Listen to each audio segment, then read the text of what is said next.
Y'all saw the title. Let's not waste any time with any dumbass intros. Let's get straight into it. Today we're going to talk about Mr. Scam Exposer, Rydall Ficks. Before we get into his controversial rise on social media, the people he has exposed, and the great work he has done on YouTube, we have to cover his backgrounds and the events that led him to exposing scammers in the forex industry in South Africa. Hi, I am in 2 beats and I make videos like this when I can because unfortunately I cannot stick to a schedule. I would appreciate it if you subscribe so that you can be notified whenever I upload my commentary videos. So let's get straight into it. Rydall Ficks grew up in Cape Town and he has been based in Cape Town his whole life. I'm sure you guys could tell from his thick colored accent. He was raised by his grandmother. She's the lady who instilled the principles and values that he has today. He was a good late in primary school until he went to high school where he experienced peer pressure, but it was just a phase because after high school Rydall had a plan to get his life together. But things didn't work out the way he wanted, and that's what led him to becoming a YouTuber that exposes forex scammers. We don't have too much information on his parents as he mentioned that he was raised by his grandmother, but that's not important because we are here to talk about his work. After completing high school, Rydall went to study business management in Boelang because he wanted to become an entrepreneur. He initially wanted to own cabs. His plan was to buy cheap cars, build them, then use them for cabs or flip them for profit at a later stage. His first job was at ShopRite. He was working while studying to save capital to fund his cab business. After working at ShopRite for a while, he left ShopRite to go work at Spur. It was during this time when his cousin introduced him to forex trading. Rydall was 23 at the time and this was in 2017. 2017 was a very special year for forex trading because this was the year forex traders started to gain notoriety and people were starting to get introduced to forex trading. You could also say 2017 was also the year forex trading was marketed as a get-rich-quick scheme. Not to say you can't make a lot of money trading forex in a short space of time. It is possible, but not everyone can achieve this type of success within the first few weeks or few days of trading. Anyway, Rydall left his job in 2017 after a year of working at Spur to pursue his trading career full-time. In the video I made about Jason Noah, I mentioned that Jason sought the help of a mentor because he realized that he didn't know what he was doing when he was initially starting to learn how to trade. Jason Noah went to Go Forex and was mentored by Ashley Hastebeer. Jason made 1.3 million in 3 months from what he learned from Go Forex, then decided to open his own forex trading institute, which was named Forex Kings. Rydall was told about Jason Noah and he was shocked that a guy younger than him was making more videos than him through trading, so he decided to pay for a course offered by Jason Noah, and this is where Rydall's scam commentary started to begin because although they did teach him the strategy, the major key, and he became more profitable. If you're gonna tell me how to bake a cake, you should be able to bake a cake in front of me. Yeah. Right? Now, if you have taught me how to analyze the market, surely at some point in time, you can share a signal with me to show me, but listen, this actually works, what I have shown you. And I never got that from Quentin and I never got that from Ruan, right? He felt underserviced by Jason Noah's course and services. I think Jason Noah was 19 at the time.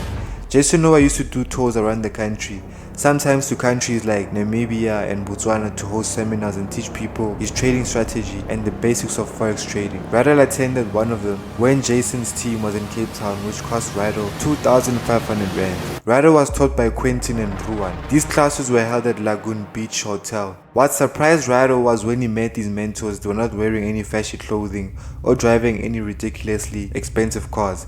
Came into the hotel room, saw the guys that was gonna teach me weren't your flashy people at all. They were wearing all stars, and Jack Purcell's maybe the one with the line there in front. Yeah. And I'm like, Rydall mentioned on the podcast with 2G's trading that he used to be bullied early in his life. I've been bullied my whole life. No, be real with you. Primary school, high school was only where I realized, but sy zijn fit, my bro. Hoe kan hulle die mense jou af? And that is where I literally started, you know. So these scammers and mentors provoked him to start doing the content he does now, which is exposing scammers in the forex industry. Rydall didn't have a lot of following when he started exposing scammers, but what proved to work for him was the fact that people were unfortunately getting scammed by these so-called mentors and gurus. So it made it easy for him to grow a following because not everyone is stupid enough to fall for these scams. People are ill-informed, man. They do not know their rights. The problem we have in South Africa is that people love pocket watching. What do I mean by this? Exactly. Now you see the difference with the two between me and them, right, is that they use stuff to coerce you into buying. Whereas with me, I will just come and be like, hey guys, this is this broker, this is what they are offering, this is how you can benefit from joining them, this is a FSCA regulation, go and make sure about your thing, do your own due diligence, and if they fulfill your requirements, stick it. The general public will look up to a forex guru or mentor because he has more material wealth than Rydall. So because the forex mentor has more material wealth, people are more inclined to take the mentor side and not the truth, and that's why Rydall is exposing, but people don't want to admit that they're being scammed. Rydall's first victim was Clint Fester. Clint allegedly scammed people by selling them a robot that doesn't work. Clint didn't know that Rydall would grow to be the creator that he is today, especially on YouTube. Clint couldn't take the pressure, so he buried himself by responding to Rydall's videos, which eventually led to Clint leaking Rydall's personal details, which included his home address, ID number, and a detailed description of how Rydall looked like. This was a petty move, if you ask me. Clint isn't the only person Rydall has exposed. Not everything that shines is going to be gold, and that's what Rydall has proved with these forex gurus. When you go to Instagram or YouTube and you look at a forex trader's lifestyle, you see luxury cars and supercars wrapped in very loud colors. While being flashed with this lifestyle, you see an ad outlining their services, which are usually signals or trading services. Most of them sell both of these services while promoting a broker. You see, this is how they get you.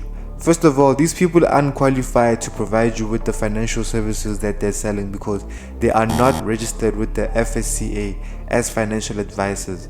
Some of these forex gurus go as far as doing account management for people. This never works out because, like I told you, these guys are not traders, they are good marketers.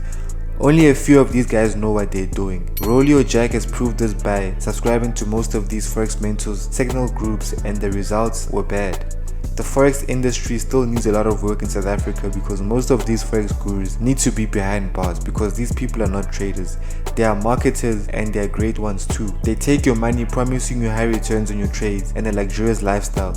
Mentors have ruined the game because people who are not experienced in trading think that trading is a get rich quick scheme, so they get into the industry and realize that this is not as easy as they thought it would be, and they never reach the success of their mentors. There are very few exceptions of people that have made money from learning from your favorite Instagram mentors, but an exception to the rule doesn't make the rule. Before I came across Rydall's channel, I always had my suspicions about these traders we see on Instagram because it was all too good to be true. Rydall was the person that showed me that I should never look up to these traders and mentors because they make most of their money through signals and classes. Also, this is not to say all traders are scammers. No, you do get traders that are legit and offer legitimate services like Trinix Low, which Rydall featured in a vlog on his channel. The guys from 2G's Trading, Forex World Changes, and Roll Your Jack, just to name a few. But there are very few compared to the forex gurus that are out here scamming. One thing that fascinates me is that these same traders always deny giving out their trading history to the people they provide signals to, but they're willing to take people's money without showing proof that they're actually capable of the services that they're providing you with. Rydall has a long list of forex gurus that he has exposed. There are too many to list in one video, but I can summarize the gurus that stood out the most. Ashorius Montla was given a warning by the FSCA. Rydall exposed his alleged crowdfunding and account management scams, and also got the owner of the cars Ashorius allegedly owns.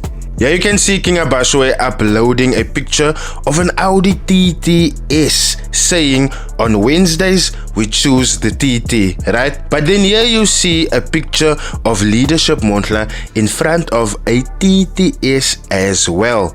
Same spec, same color. Coincidence, right? Here you see Leadership Montla with a Viano, right? And this thing is said to drop panties like mad. But I want you guys to take a look at the thing on top, that extra boot space carriage thing on top. I've never driven in these cars, so I wouldn't know what that is called. Take a look at the rims as well, and then you will see that this is the exact same thing that King Abashwe is standing by. And by the way, Ashorius isn't the only trader pulling these scams. DJ Choch is another trader that allegedly rents cars and lies to people about the cars that he owns when he finances them. Jason Noah was caught allegedly running fake giveaways and was also given a warning by the FSCA at some point. The fxgoats, more specifically the twins, but Rydall exposed them all for lying about buying land, which they ended up admitting, and many other scams they are allegedly pushing. Marco Grassini is another trader Rydall exposed for many scams. Rydall has made many videos about Marco and his many scams. Y'all should go check them out. If this video gets 69 likes, I will make a separate video focusing only on the victims of Rydall Ficks. Exposing scammers has changed Rydall's perception of his approach on exposing them, because there were situations where he felt like he bit more than he could chew. There was an instance where Rydall had a golf but unfortunately was chased down while on his way home. He also received cease and desist letters, calls from lawyers, and his home address got leaked online, but this never made him think of stopping what he's doing.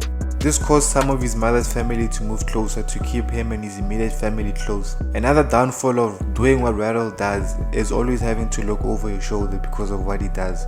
This is why he tries by all means to keep his family from Instagram, because it is the best thing to do when you are in Rydall's line of work. Frek's mentors are not truthful, and he saw that those that know won't stand up, so he wanted to educate the public through his videos on his social media platforms. Rydall has been on YouTube for 3 years now. His journey wasn't always an easy one. Before he got a camera and a microphone, he used to film his content on an iPhone 6. As time went, Rydall was able to buy the necessary equipment to do the type of content he makes. He learned how to edit on Leap, which is a video editing app for phones. During the days when he was exposing Clint Fester and JP Markets, those videos were shot and edited on his iPhone. It used to overheat to a point where he got burnt marks on his hands while he was editing and shooting his videos. Most of Rydall's content was created in the comfort of his bedroom. Fast forward to today, he's making appearances on other channels and has started interviewing successful traders and records vlogs every now and then. He has moved out of his comfort zone, and that is why he succeeds, because of his obsession to become a better creator. Most people might feel like Rydall's content has changed. I beg to differ on this one. I call it growth, and growth comes from doing things you've never done before to achieve something you've never achieved. So guys, to conclude this video, Rydall is only able to do what he's able to do because there are people out there that make it a mission to scam innocent people out of their hard-earned money. We live in a third world country. One of the most unequal countries in the world is South Africa. Middle class is actually going extinct day by day, and it's coming to a point where you either have money or you don't. So as long as people are getting scammed out there by your favorite mentors and gurus that you guys see on Instagram and that you guys look up to, Rydall will always have a job. But until these people start to do the right thing and hold themselves accountable and show people their trading history and show that they don't actually know what they're doing and they make their money through marketing, then things can get better. And also I also blame it on the legislation on the forex industry in South Africa, because it's not a regulated industry, and like I told you, you need to be FSCA regulated to be able to do what these people are doing. So it's a lot of things that need to be implemented, but I feel like 10 years from now the forex industry will have the fixing, will be at a good place. So if you guys enjoyed this video, I appreciate it. I have a whole playlist of videos that I do like this, you get what I'm saying, so y'all should definitely go check them out.